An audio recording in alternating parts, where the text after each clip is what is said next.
Hi, and welcome back to English Today. This is DVD 16 and the fourth DVD of your upper intermediate level. And in this DVD, we'll begin with another 2 episodes of our story, That's Life, followed by our special TV programs where our music expert will be talking about the world's most expensive violin. And then our weather expert will be looking at the possibility of a new ice age in England. Then in the grammar section, we'll learn how to use the third conditional form in English, which is not easy. And then we'll be looking at how to make sentences using the verb wish to express a regret. So enjoy yourselves.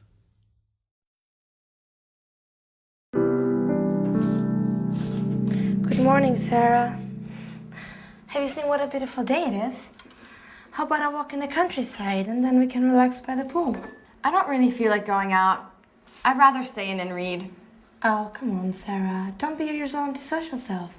Let's have some fun together. Why don't we play a trick on the guys who are still asleep? We could wake them up with a nice bucket of cold water. What a stupid trick. Nothing's changed, but I still love you, Julie.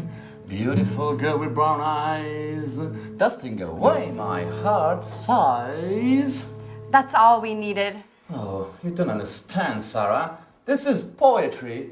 This is the story of a secret love. Poetry, love, tricks. Enough of this nonsense. If I'd known you were all going to be so amusing, I never would have organized this reunion.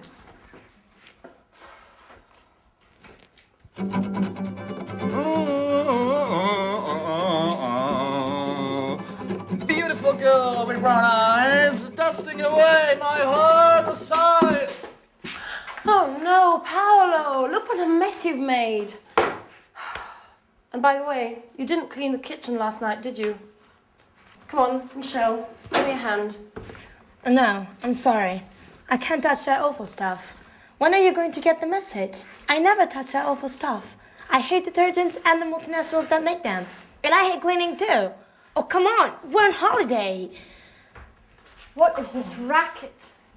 And what is going on in here? Has World War III broken out? It's just started. Well, soldier Sandra's launched her offensive, but the Paolo Michel squadron is responding well to the attack and will defend its position to the bitter end. Stop playing around. Roll your sleeves up. The sooner we start working, the sooner we'll finish and we'll be able to relax by the pool. Wait a minute, I was just thinking of going back to bed. If I'd known what was waiting for me, I would have slept until midday. Maybe we could ask Sarah to give us a hand. Well, you must be joking. She just asked not to be disturbed and giving her a bad mood over the last couple of days. Well, we could ask Mike, though. Oh, no. I just saw him a few minutes ago. I asked him where he was going and he said he was going to the village to buy a newspaper. He asked me if he should do some shopping, but I told him we'd all go to the supermarket together later on. Fantastic. First cleaning up, then the shopping. Just the sort of holiday that I'm dreaming of. Well, it's only the 4 of us here. Let's share the jobs out. Just a minute, just a minute. I've got an idea.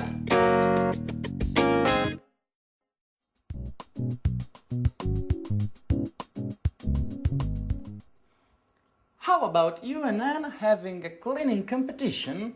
Time in here. You clear one part and you the other. Yes, and I can keep the time. And Paolo provides some beautiful background music. At the end, we'll see who's been the fastest. And, of course, which part of the kitchen shines the most. I think it's a great idea. You and Anne are always arguing about who's the best at doing things. Oh, this could be the right moment to show off your domestic skills. And the winner will be crowned Queen of Housewives. What do you think? Well, it's an unusual idea. It's very original, but I'm not sure. Oh, come on, Anne. Why not? It'd be interesting. Okay, you've convinced me. Shall we start? Great! So, Sandra, you clean the sink, the cooker, and this part of the floor. Oh, and you've got the oven, the table, and this other part of the floor. Okay. Okay? Ready, get set, go! Sponge in hand. Sandra is cleaning the taps while Anne is intently sweeping the floor. Now Sandra is spraying detergent onto the cooking rings and starts it on the table. Time is passing by and neither contestant is showing signs of fatigue. The race is open and nothing is separating the two cleaners. Those college days were so long ago. You were so clever, so beautiful too. But I never forgotten you. Nothing's changed. I still try love you. Beautiful girl with brown eyes, dusting away my heart sighs. Finished? Incredible! You both finished at exactly the same time. Come on, Michelle. We need to decide which is the cleanest part.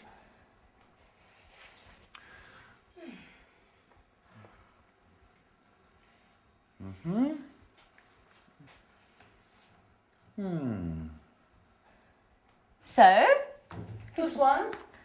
Well, after considerable discussion, the jury declares that the winner is... come on, don't keep us in the dark. Who's won? Oh, you've both won. It's a dead heat. You've finished together and both parts of the kitchen are perfectly clean. Okay, well, maybe it's better this way, Sandra. At least there'll be no arguing about who's better at cleaning. Yeah, you're right. Let's forget our rivalries, at least for today. Come on, let's shake on it. Okay. We're both champion cleaners.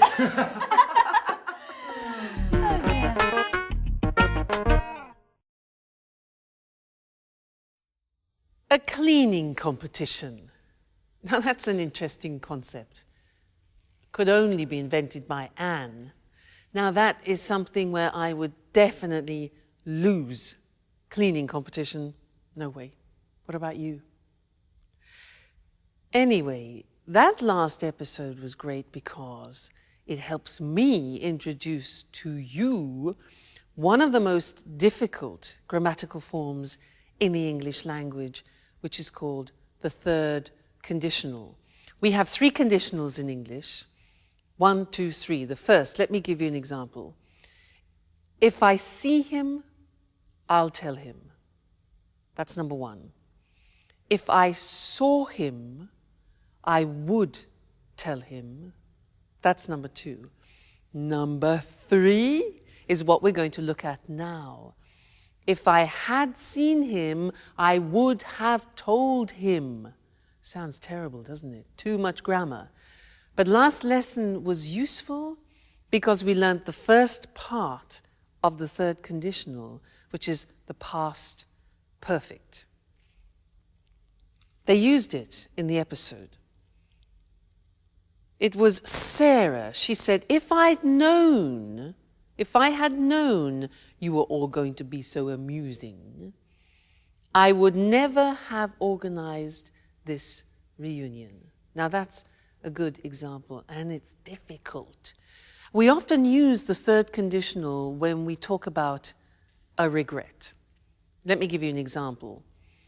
I saw a beautiful house. It was quite expensive, but I liked it.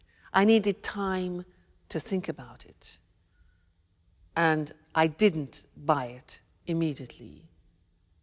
And then somebody else bought it. So I think, oh, if I had bought that house, I would have been so happy. So that's expressing a regret.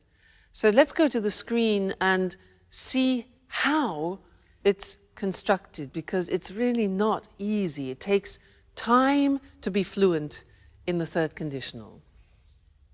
The grammar is this: if, because if describes a hypothetical situation. Now, when you're talking about the third conditional, it's an unreal, it's an impossible situation because you can't change it anymore. So we start with if, then the past perfect, which we learned last lesson, Then we use would, which we also use in the second conditional, followed by have, the infinitive, and then followed by the past participle. So let's see how that works. If I hadn't gone, past perfect, to the party, I would have gone to bed early. Okay, so I went to the party and I didn't go to bed early. So the consequence is, if I hadn't gone to the party, I would have gone to bed early. But I didn't go to bed early. Okay, so what was the consequence of that? Now, imagine I drank a lot of wine and I had a terrible headache. And you think, ooh, regret. If I hadn't drunk, past perfect negative, if I hadn't drunk so much wine, I wouldn't have had such a bad headache yesterday. Now that's difficult, look at that. Wouldn't have, negative, wouldn't have, plus the past participle of the verb have. So I wouldn't have had. Now this is not easy, it will take time for you to use fluently. You have to keep practicing it. Practice it in the toilet, in the bath, when you're walking down the street. Okay. Another example. Now, I didn't set the alarm, so I woke up late. If I had remembered to set the alarm, I wouldn't have woken, past participle, up late. If I had remembered to set the alarm, I wouldn't have woken up late. Seems difficult, doesn't it? Takes practice. Another example. I missed the bus. I didn't get up. The bus went without me. So third conditional. If I had got up earlier, I would have caught the bus.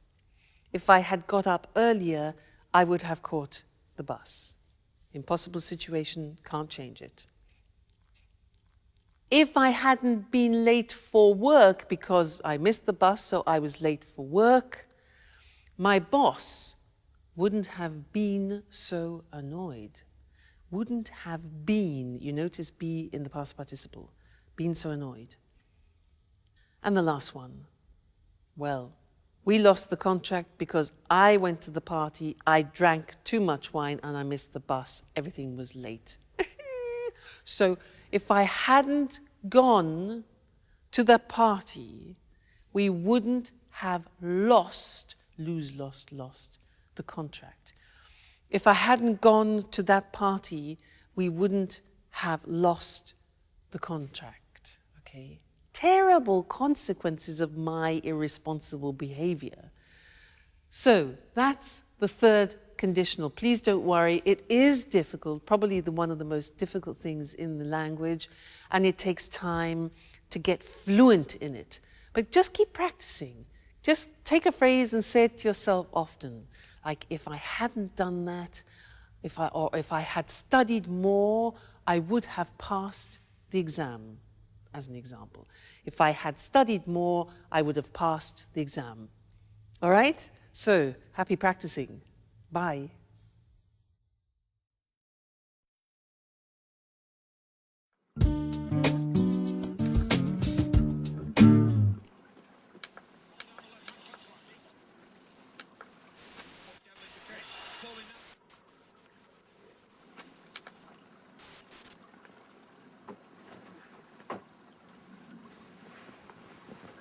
Hi, Sarah. Do you have a minute? I'd like to talk. Sure. Well, I'd like to apologize for the other evening. I swear I didn't do it on purpose. I didn't know anything about what had happened at the bar. Okay. I'll forgive you this time. Great. I'm glad we've cleared up the misunderstanding. So tell me, how did the fire start?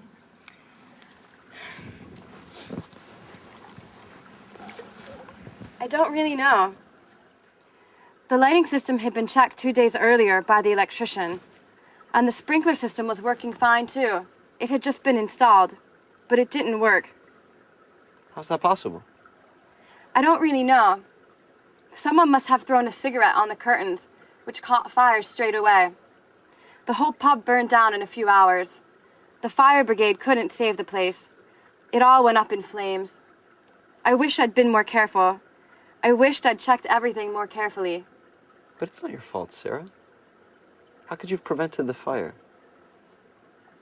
Come on, you've got to pull yourself out of this. You can't spend your whole life thinking about your problems. You used to be such a fun person. Life changes us, Mike. We've all changed since our university days. Sure. But I'd like to help you find your old enthusiasm again. Tell me, how can I possibly help? Well, I'm not sure. You're embarrassing me. You shouldn't feel embarrassed, not with me. We've always trusted each other, no? What time is it? 4:15. Oh no, the match, it's already started. You know, Mike, we were talking just then. Yeah, I know. We'll continue our conversation later. I've really got to watch the game now. It's a great match, Chelsea against Manchester United. You know that doesn't interest me in the slightest. You haven't changed, Mike. All you think about is football. Football's the only important thing in your life. You're exaggerating now, Sarah. And you don't understand anything. All you care about is football. Maybe if I wore a Manchester United shirt, you'd pay me more attention. What did you say?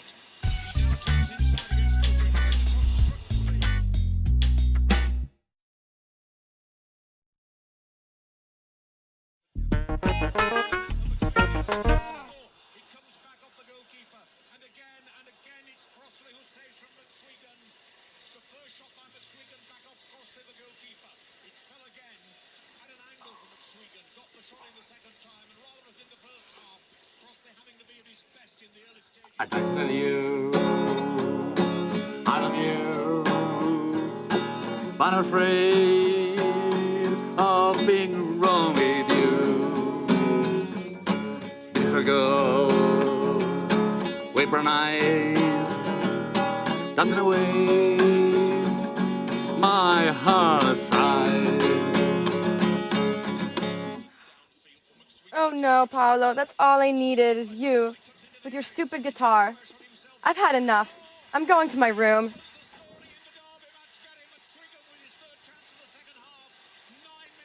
What's wrong with her? I don't think my song's that bad. What do you think, Mike? I'd like to tell you, I love you. Paolo, can I watch the game in peace and quiet?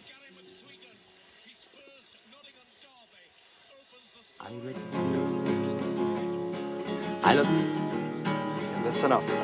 I'm gonna go watch this somewhere else. I can't believe it. They're all mad here. I'd like to tell you, I love you, but I'm afraid of being wrong. Beautiful girl with brown eyes, dancing away my heart side. Oh, at last someone who appreciates my talent. I knew you were an expert in music. That song, Paolo, what does it mean? Oh, I wrote it. Thanks to Mike that gave me the inspiration. You like it? Oh no. Mike? Yeah? That's not possible. I don't believe it. Unbelievable. They are all mad in this house. Beautiful girl with brown eyes, dancing away my heart sighs. Hello again and welcome back for some more English language. And this lesson is a continuation of what we started in the last lesson, where we learnt the third conditional. If I had known, I wouldn't have gone, where we are expressing a form of regret. And in fact, in this lesson, I want to show you another form of regret, which is very common in English. And in the last episode, you had a very good example of poor Sarah, who is expressing her regrets. She said, I wish I had been more careful. I wish I had checked everything more carefully, you know, when the pub burnt down. So she starts the sentence with, I wish, and that's her desire, a desire that she would like to have fulfilled. It's too late. So we use wish to express desires like that. Let me give you an example in the present tense. I can say, I'm fat, and I have a desire which is to become thinner. So I would say, I wish I were thinner. Let's look at the screen and I'll help you with this, because we can use wish in the present and also in the past, so the grammar form changes. Let's first look at how we use it in the present. I say I'm fat, I'm overweight, all right? So my wish is, I wish I were thinner. Now, this is very interesting because it's an example of the subjunctive in English. Now, the subjunctive has disappeared from the language, but only in this case do we use it. We don't say, I wish I was, but I wish I were thinner. Okay, so an important exception, that. Another example is, I don't know how to cook, and I have a desire, a wish to change that. So I could say, I wish I knew how to cook. Notice that the verb know goes into the past, simple past. I wish I knew how to cook. She can't speak another language. So the girl can't speak another language. She has a desire. She says she wishes she could speak another language. So we're in the present. She wishes, I wish, you wish, he wishes. She could in the simple past. All right? She wishes she could. So that is a present desire that you have. If, in the case of Sarah, your desire is in the past, which often becomes then a regret, the grammatical form changes. Have a look. I didn't buy that car. Now imagine you see a car, it's a bit like my house. You see a car and you don't buy it, and then you regret it. You think, I wish, in the present, I had bought. Now you remember the past perfect. We looked at it in the 2 previous lessons. Here it is again. I wish I had bought. We contract it and it becomes I'd. Okay? Now be careful, because I'd, when it's contracted in English, could be I would or I had.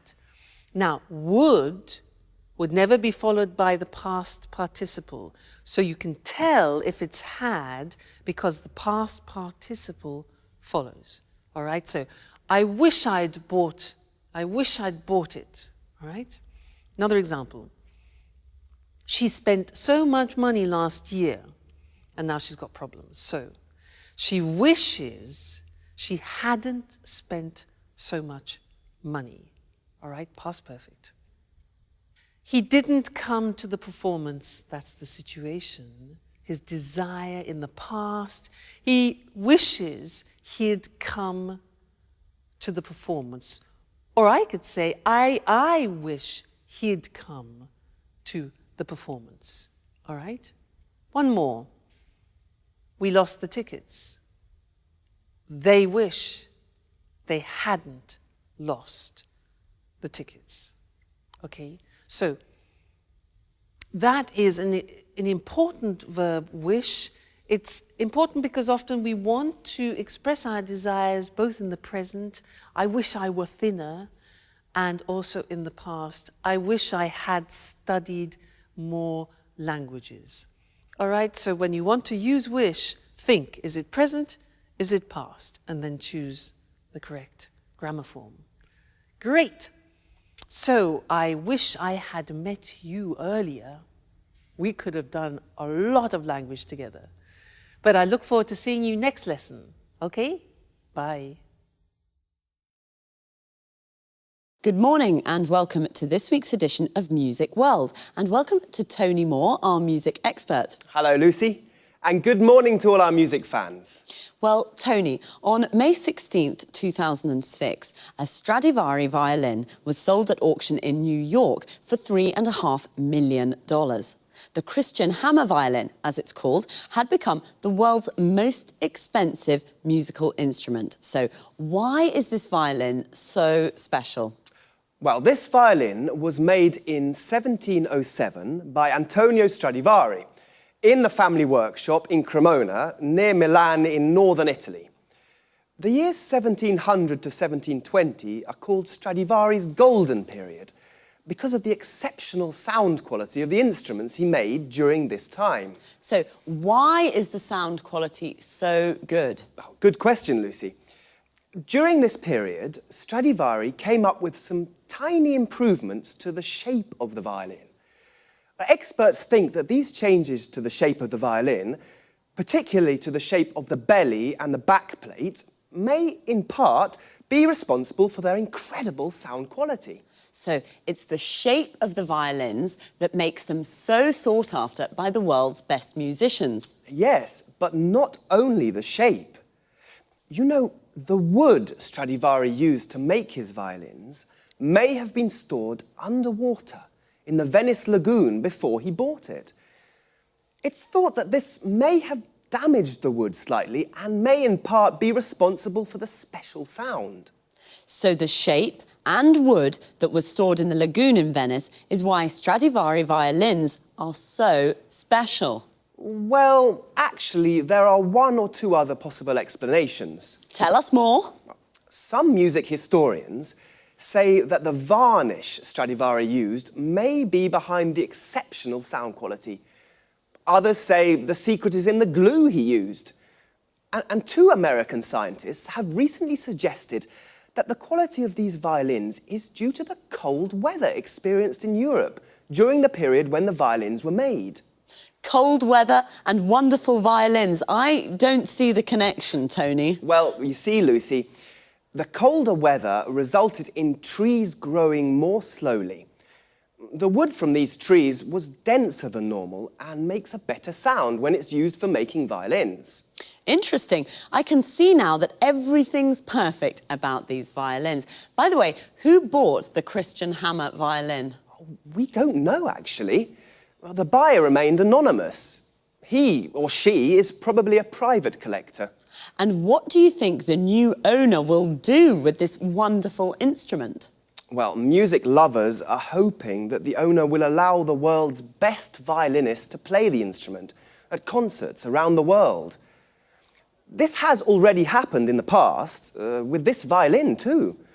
Its previous owner allowed Yehudi Menuhin to play the Christian hammer 15 times. So we'll be able to listen to its glorious sound again. Well, Tony, thanks for a fascinating programme. Goodbye. Goodbye. And of course, goodbye to all music lovers. We'll meet again soon for another edition of Music World. Wow, I never thought a violin could be so expensive. Of course, we're talking about a very special violin. The violin is what we call a string instrument. A violinist is a musician who plays the violin and he or she uses a bow. A bow is a long wooden rod with horsehairs used for playing string instruments. The violin we spoke about today was sold at an auction for a lot of money. An auction is a public sale, a place where people bid against each other to buy something. To bid means to offer a price. You can buy almost anything at an auction: houses, furniture, paintings, instruments. The buyer of this Stradivari violin remained anonymous. To remain anonymous means to keep your identity secret. The owner of the Stradivari is probably a private collector. A private collector is a person who collects things for their own enjoyment. The Stradivari was made in a workshop. A workshop is a place where craftsmen make things. A craftsman is like an artisan. Well, as we heard, it's a violin with incredible sound quality. The quality of the sound is excellent. One reason could be its shape. The shape of something is its physical form. The belly of the violin is the part under the strings. We also have bellies. Your belly is this part of our body, and the back plate of the violin is the part at the back. Again, we also have backs. Your back is this part of your body. So, it's one of the most sought-after instruments in the world. If something is sought after, it means many people would like to have it. Well, I'd like to have the $3.5 million. That's all we have time for this week. Take care, and I'll see you again soon. Good morning. Welcome to this week's edition of Climate Change. In the studio with me is our expert, Susan Furley. Hello, Eric, and good morning, everyone. Well, Susan, let's talk about the weather in Scotland today. You know, I'm planning to visit the West Coast this summer, and I really don't know what kind of clothes to take with me. It's cold there, isn't it? Not really. Take your swimming costume, a beach towel, and some suntan cream. You're joking, aren't you? Not at all. The west coast of Scotland has beautiful islands and lochs and gardens full of tropical plants. Really? Yes, they're full of tropical plants. Tropical plants in Scotland. How is that possible? It's thanks to the Gulf Stream. You know, it's one of the world's most important ocean currents. It carries large amounts of warm seawater from the Caribbean Sea to the northwest of Europe. This warm water brings about an increase in the temperature here of about 9 degrees centigrade. Without it, the weather in Great Britain would be a lot colder. I thought it was cold. So, the west coast of Scotland is a tropical paradise? That's fantastic. Well, let's not exaggerate. There are tropical plants, but it's not exactly like the Caribbean, though the winters are very mild here. At least, they are for the moment. Since 1950, scientists have noticed that the flows of cold water in the North Atlantic that are associated with the Gulf Stream have decreased by 20%. We're not talking about the Gulf Stream here, but this change could slow down the Gulf Stream itself. And what's behind this change in the North Atlantic? Well, the water in the world's oceans and seas is constantly moving. The speed and direction of these movements of water are controlled by different factors, such as the shape of the ocean floor, the salinity of the water, and the Earth's rotation. Well, scientists have noticed that the ice sheets of the North Pole and Greenland are melting due to the greenhouse effect. This is reducing the salinity of the water in the North Atlantic and is reducing the flows of cold water that help the Gulf Stream bring warm water to Western Europe. So, are you saying that the seawater and the temperature in Great Britain could become colder? Yes. This has already happened in the past. Scientists have discovered that the Gulf Stream slowed down or maybe even stopped completely about 11,000 years ago. This brought about a fall in the temperatures in Northern Europe of 5 degrees. And could the same thing happen again now? Yes. Scientists fear that a knock-on effect of the salinity reduction may be the slowing down of the Gulf Stream again. And what would the effects of this be? The worst predictions suggest there could be a new ice age in Great Britain. Wow, that sounds frightening. Well, perhaps Great Britain will become a new center for the winter sports. Perhaps the Winter Olympic Games will take place in Scotland. We'll have to wait and see. Thanks to Susan Furley. Goodbye, Eric. Goodbye, Susan. And goodbye, everyone. Well, apparently I should take my swimming costume and beach towel and some suntan cream to Scotland. A swimming costume is what we wear to go swimming. A towel is what we use to dry ourselves.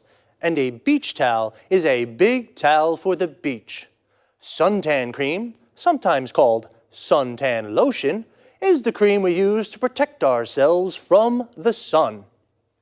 I thought Scotland was a cold country, but actually the winters are even very mild. Mild means not very cold. Susan explained that this is thanks to the Gulf Stream, which is an important ocean current. An ocean current is a movement of seawater. Seawater is a compound noun that means the water of the sea. The Gulf Stream brings warm seawater from the Caribbean, and this brings about an increase in temperature. To bring about is a phrasal verb. It means to make something happen. But the flows of cold water have decreased. When water moves, we say it flows. So a flow of cold water is the movement of cold water. The Gulf Stream could slow down. To slow down means to become slower. What is behind these changes? This means, what is the reason for these changes? Well, the ice sheets in the North Pole are melting. An ice sheet is a layer of ice, also a compound noun. When ice melts, it becomes water. This is a reducing the salinity of the water. The salinity is the amount of salt it contains. It is also reducing the flows of cold water that helps the Gulf Stream bring warm water to Europe. This could bring about a fall in temperature. A fall is a decrease. We call this is a knock-on effect. A knock-on effect is an effect of something happening. We've run out of time again, so I'll say goodbye and see you soon.